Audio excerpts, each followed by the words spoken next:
अगस्त 2024 को कोर्ट में एक सुनवाई चल रही थी। उस सुनवाई में जो कि सजा मुकर्रर की जाती, उसमें सजा में उसको उम्र कैद की सजा और 10,000 रुपये जुर्माना, जो कि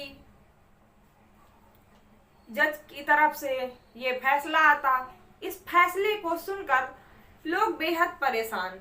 ये घटना जिसके सामने आई वो इस घटना को सुनकर हैरान और परेशान हो गया। तो चलिए हम बढ़ते हैं इस घटना की तरफ कि क्या है ये पूरी घटना। इसे विस्तार से जानने के लिए आप हमारे साथ बने रहिए। नमस्कार, सत श्री अकाल, आदाब। मैं रागनी आप सभी का स्वागत करती हूँ। जो भी भाई बहन हमारे चैनल पर नए आए हैं उनसे रिक्वेस्ट है कि हमारे इस छोटे से चैनल को सब्सक्राइब कर लें, और अगर आपको वीडियो अच्छी लगती है तो लाइक जरूर कर दें। आप ये घटना कहाँ से सुन रहे हैं, आप अपना नाम और अपने शहर का नाम हमारे साथ साझा कर सकते हैं, जिससे नेक्स्ट वीडियो में आप सभी के नामों की घोषणा जरूर करेंगे। तो चलिए हम बढ़ते हैं अपनी घटना की तरफ कि क्या है ये पूरी घटना। ये घटना है उत्तर प्रदेश में एक जिला लगता है इटावा, और इसी इटावे का एक थाना बलरई थाना, और बलरई थाने से लगता हुआ एक गांव बहादुरपुर। यहीं के रहने वाले जयवीर सिंह पाल की 3 बेटियां और 4 बेटे।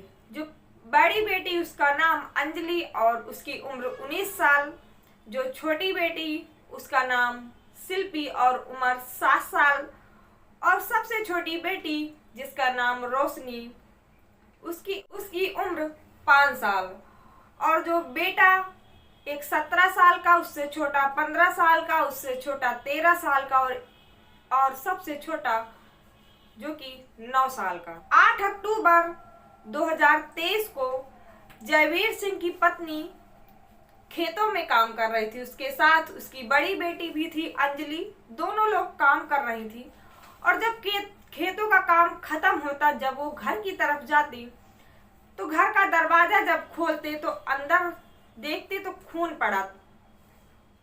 खून को देखकर घबरा जाते, और जब और अंदर जाती तो देखती कि उनकी जो एक बेटी है जिसका नाम शिल्पी, उम्र 7 साल, वो खून से लथपथ जमीन में पड़ी हुई थी। उसको देखकर दोनों माँ बेटी रोने लगती, परेशान हो जाती, और उसके जब और अंदर जाती तो देखती कि एक और बेटी जिसका नाम रोशनी, उम्र 5 साल, वो भी इसी तरह जमीन में लथपथ पड़ी हुई थी।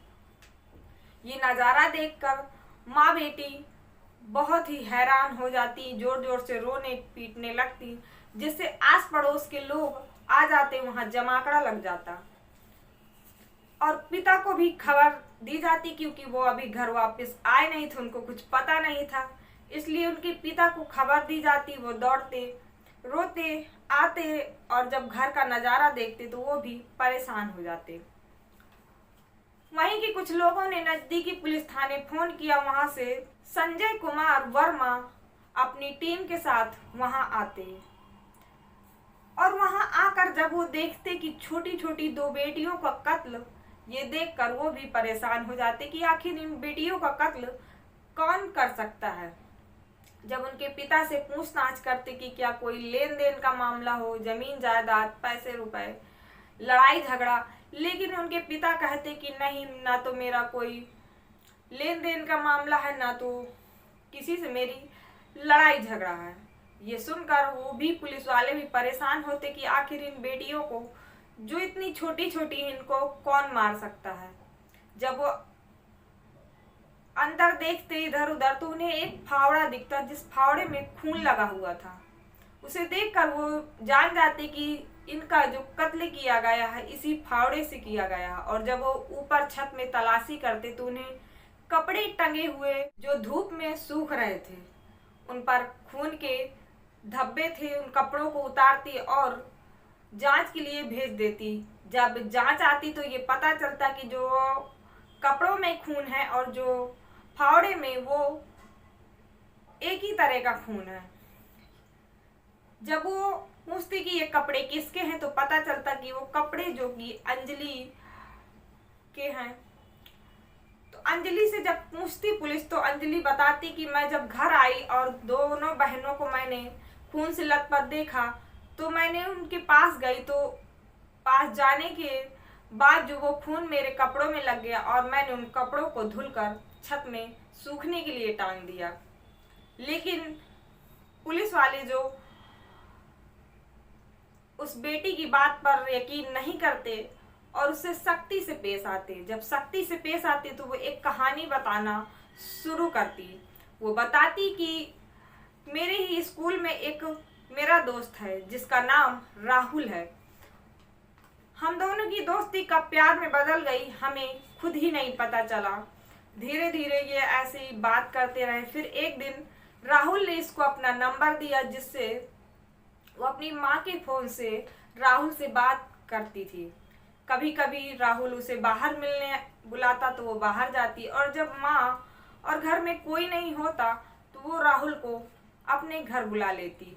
उस दिन 8 अक्टूबर 2023 के दिन, जो कि इसके 2 भाई थे वो काम पर गए थे और जो 2 भाई थे वो खेलने, और जो ये 2 बेटियां थी वो भी खेलने बाहर गई हुई थी।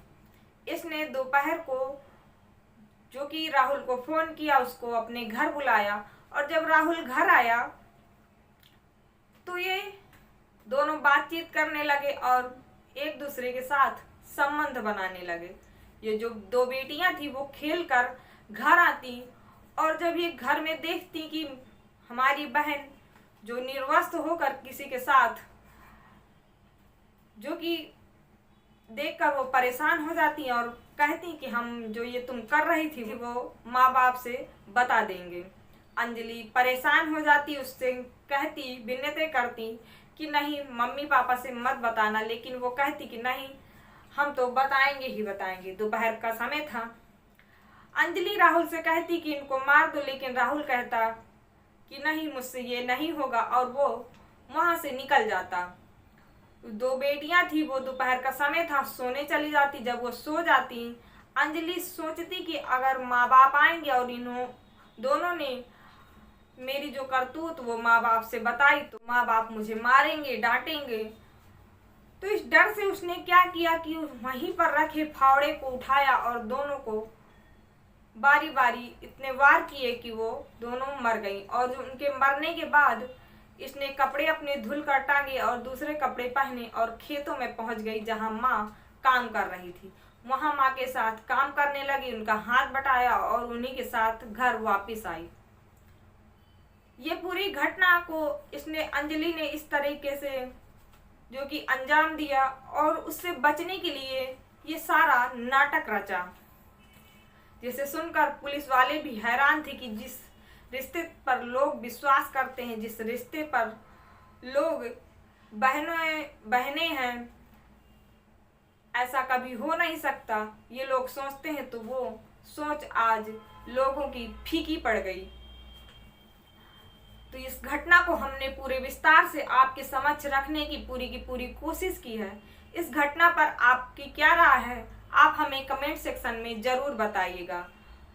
इसको 15 अगस्त 2024 को इसको उम्र कैद की सजा सुनाई जा चुकी है और ये चर्चा में था ये केस, इसलिए हम इस केस को आपके सामने आपके समक्ष लेकर आए हैं कि इसकी जानकारी आपको दी जाए कि ऐसी घटना भी हमारे जो कि आस पड़ोस होती रहती हैं। आज की घटना में बस इतना ही। मिलते हैं एक नई घटना में एक नई जानकारी के साथ। तब तक हम उम्मीद करते हैं कि आप अपना और अपनों का ख्याल रखेंगे।